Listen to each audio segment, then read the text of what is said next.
the spark is an element of solstice. We're sitting here in the wintertime, and it's all about the lights. It's all about the Hanukkah lights and the Diwali lights and the Christmas lights. And in the northern hemisphere, we sit in the dark and we think about the light. And we want to welcome it, as the book that Gary read said. You want to welcome it. In every culture, people wait for the light. We follow the seasons here at First UU, as in many churches. And during the days of awe, we have Rosh Hashanah and Yom Kippur, where we think about repentance and we think about forgiveness. And then we have the Days of the Dead, when we think about our ancestors and we think about the spirit world and the things that scare us, both outside and inside. And we watch the dark grow longer. And in some cultures, the narrowing of the day, the shortening of the light, makes people chilly. Some people feel that it's good to hibernate in winter or be still in winter when you read books, but for most of my adult life, I've lived in cultures where the winter is a blessed relief from the heat of the summer, and where we have flowers all winter. And so I personally hibernate in the summertime and run from air-conditioned space to air-conditioned space, trying not to be outside unless it's a nice day, which for me means under 100. And so for some, this is a slowed down time of year, but for many of us, it's the liveliest time of year. We have lots to do. We have decorations to go look at, because some people decorate their houses. We do a little. We have a tree, and it's beautiful. So, but we love people who go over the top, and we like visiting them. And some people, though, they don't sing in the bleak midwinter and think about the weather. They think about their inner spirit gets bleak in the wintertime, and that happens to a lot of people. And you're giving out so much in the wintertime, especially if you're in the academic world and you're taking exams, or you're giving exams, and you're grading exams, or you're doing counseling with people who are taking exams or giving exams. You're trying to shop, you're trying to run around, your body might feel good, your body might feel bad. You might have plenty of money that you've saved up all year long, like the responsible people do, and they put, $100 a month into a little account, and so by the end of the year, they have this money to spend on Christmas presents. I don't personally know anyone like that, but I might, but they're still in the closet about it.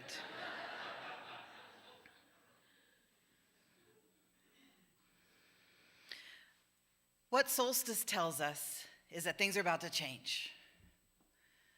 Dorothea Zola, in her poem, talks about the end revolution. This is the end revolution. It's the last turn of the wheel of the year.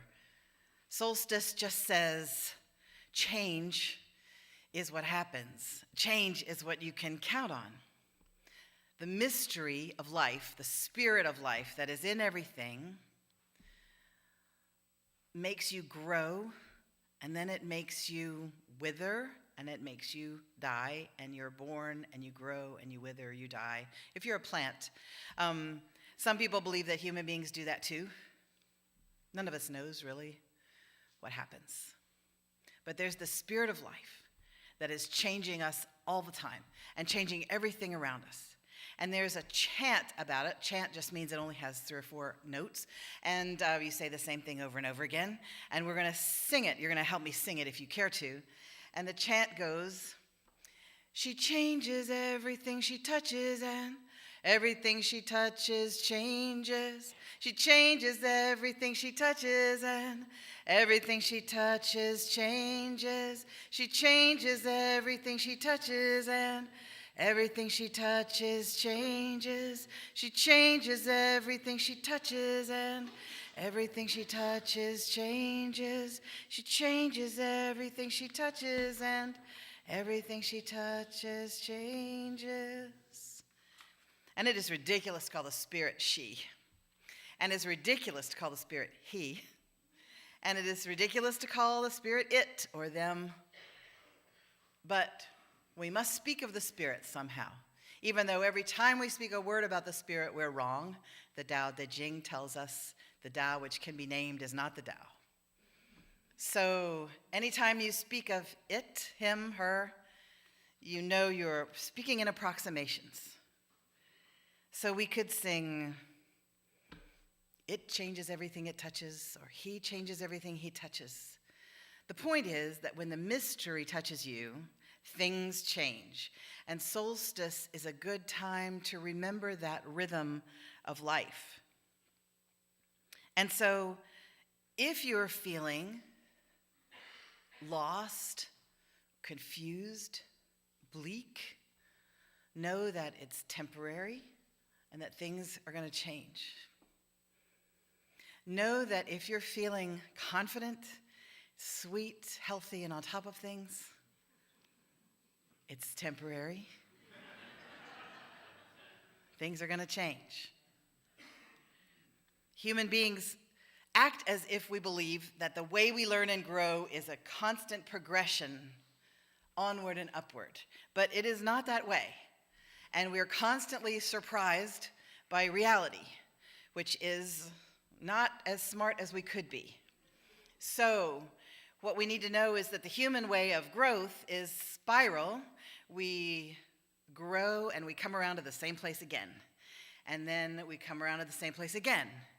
And we're a little farther along than we were before. We come to the same place and we go, oh no, I'm in the same place again. I can't believe, I promised myself I'd never get back here. I promised myself this wouldn't happen to me again. And yet, here we are. And yet, you know a little more than you did that last time. You have different people, hopefully better people in your life this time. You are a different person this time. And so it's different as you grow, and yet you do spiral back to the same place. Things come together, you have insights, you realize what's going on. Sometimes, maybe 5% of the time, after you have an insight, things change, and you can work with that insight. Other times you just have an insight and you forget it, and unless your therapist has written it down, it's gone forever.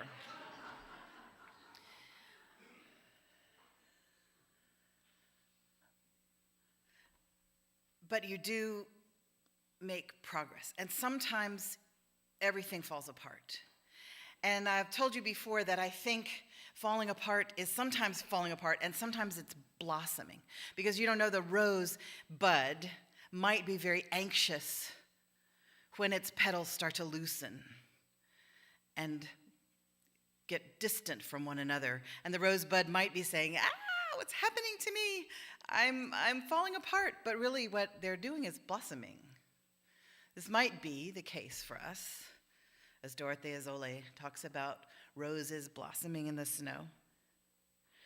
Nobody knows what it is that's going to spark the change.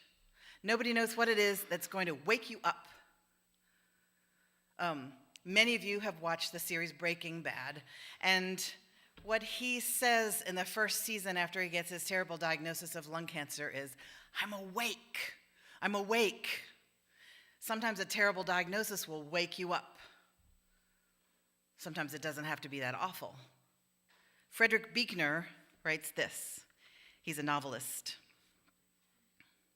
If you have your ears open, if you have your eyes open, every once in a while some word in even the most unpromising sermon will flame out.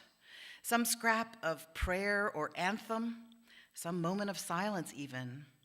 The sudden glimpse of somebody you love sitting there near you, or of some stranger whose face without warning touches your heart. These moments will flame out, and these are the moments that in the depths of whatever our dimness and sadness and lostness are, send us off on an extraordinary journey for which there are no sure maps, and whose end we will never fully know until we get there. Who knows what will invite the light. And at Christmas time, we talk about the divine child. We talk about the divine who speaks to a human person and says, I want to be born through you. I'm going to send something special through you. And then it doesn't just happen because it waits for the human to say yes, and then it happens because the human said yes. So how do we say yes to the light? How do we invite that spark of something that will change? How do we become open to that moment, whatever it's going to be, something we read, something we hear on the radio, some piece of music, something a friend says?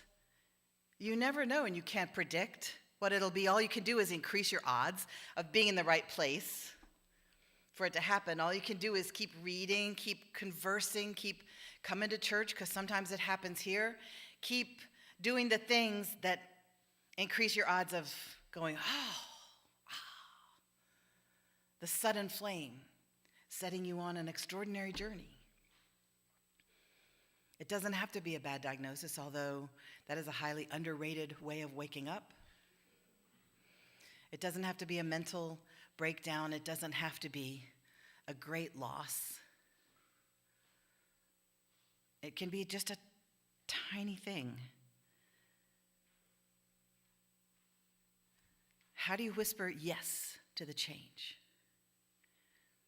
Let's sing it with he this time. He changes everything he touches, and everything he touches changes. He changes everything he touches, and everything he touches changes. He changes everything he touches, and everything he touches changes. He changes everything he touches, and everything he touches changes.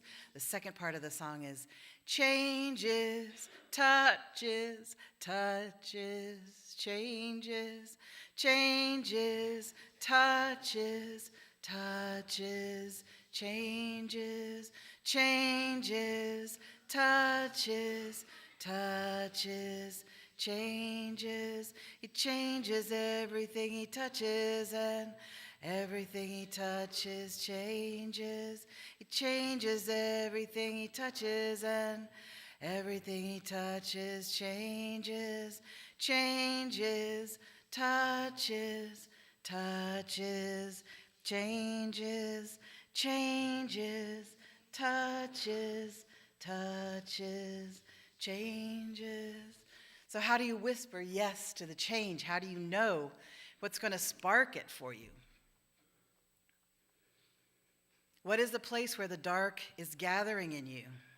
We don't use dark in this congregation to mean ignorance or evil. We just use darkness to mean that necessary for life time in a cycle where the roots need quiet to grow, where you don't know really how to move quickly through it because you can't see your way, and sometimes you get scared because you can't tell what's coming at you.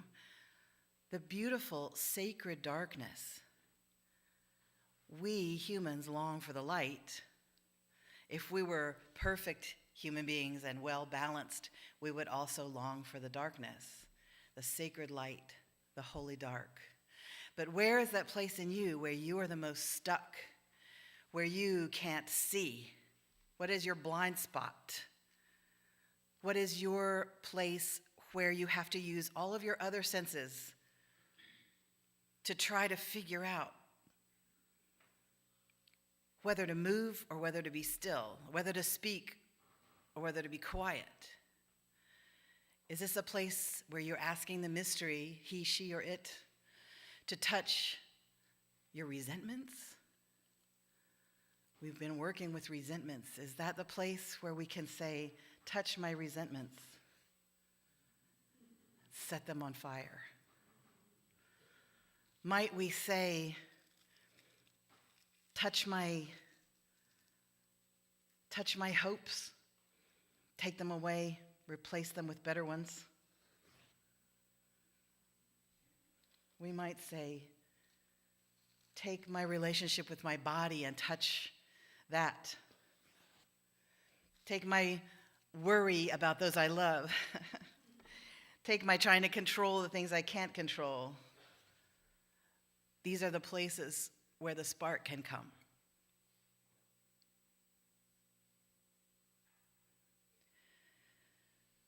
These are the places where we can keep our eyes and ears open.